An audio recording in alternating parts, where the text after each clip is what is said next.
Bonjour et bienvenue dans le débrief. Cette semaine, on parle de TikTok.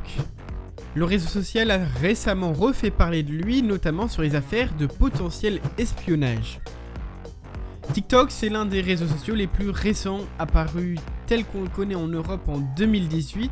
Il a rapidement eu un grand succès, sauf que ce réseau social, contrairement à beaucoup d'autres, n'est pas américain, mais chinois, et c'est pour ça qu'aujourd'hui, il est remis en cause.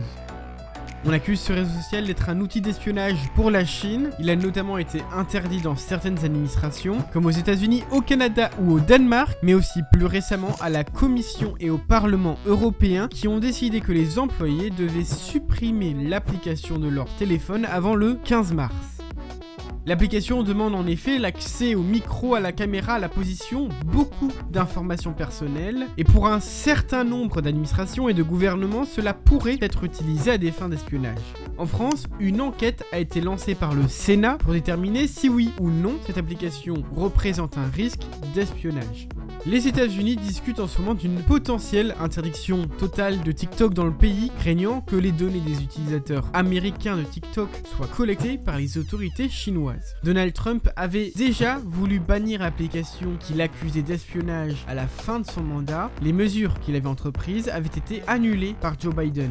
Les données récoltées par TikTok ne semblent d'ailleurs pas être vraiment différentes que pour les autres réseaux sociaux. La seule différence est la nationalité de la plateforme, dont on ne sait pas vraiment ce qu'elle partage avec les autorités chinoises. Ce qui avait aussi été remis en cause il y a quelques années, c'était l'exposition des enfants et jeunes adolescents sur TikTok, avec du contenu qui attire parfois des prédateurs et qui faisait de cette plateforme un lieu parfois dangereux à fréquenter. Le reproche d'hypersexualisation de la plateforme était aussi formulé, bien qu'il faut reconnaître une certaine progression positive du réseau social sur ce sujet. Comme sur d'autres réseaux sociaux comme Instagram, TikTok est aussi un berceau à arnaques en tout genre, dropshipping abusif, faux concours, etc. Les problèmes dont on vient de parler sont présents sur toutes les plateformes mais semblent plus importants sur TikTok. Mais l'un des reproches qui est peut-être le plus formulé et qui touche le plus de gens, c'est l'addiction que peut former cette application. TikTok est optimisé pour vous garder le plus longtemps possible à regarder du contenu sur leur plateforme. Plus vous restez sur TikTok, plus l'application peut vous connaître, vous proposer plus de publicité et de façon plus ciblée et ainsi se faire beaucoup plus d'argent. Sur TikTok, le temps passe plus vite, quelques minutes passées sur le réseau peuvent facilement se transformer en plusieurs dizaines de minutes, voire en heures. La complexité de son algorithme permet de comprendre et de jouer avec les comportements humains pour que les utilisateurs restent le plus possible.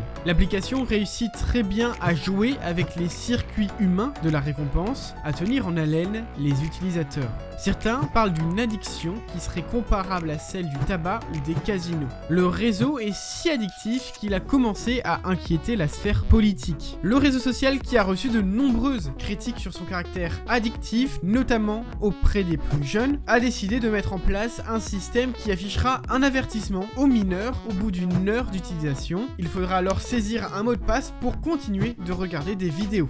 Charlotte Cobel, secrétaire d'État chargée de l'enfance, y voit une première avancée.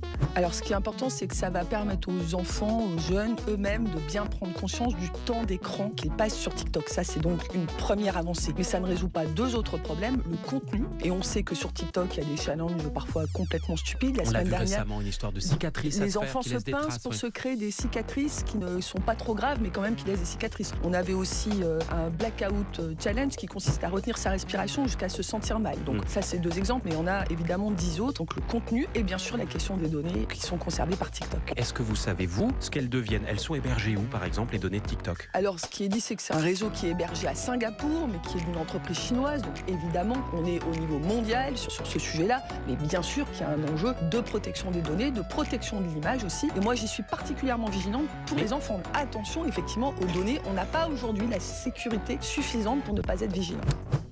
Voilà, le débrief c'est fini, mais on se retrouve bientôt pour un prochain récapitulatif de l'info. En attendant, vous savez ce qu'il vous reste à faire pour ne plus manquer nos vidéos.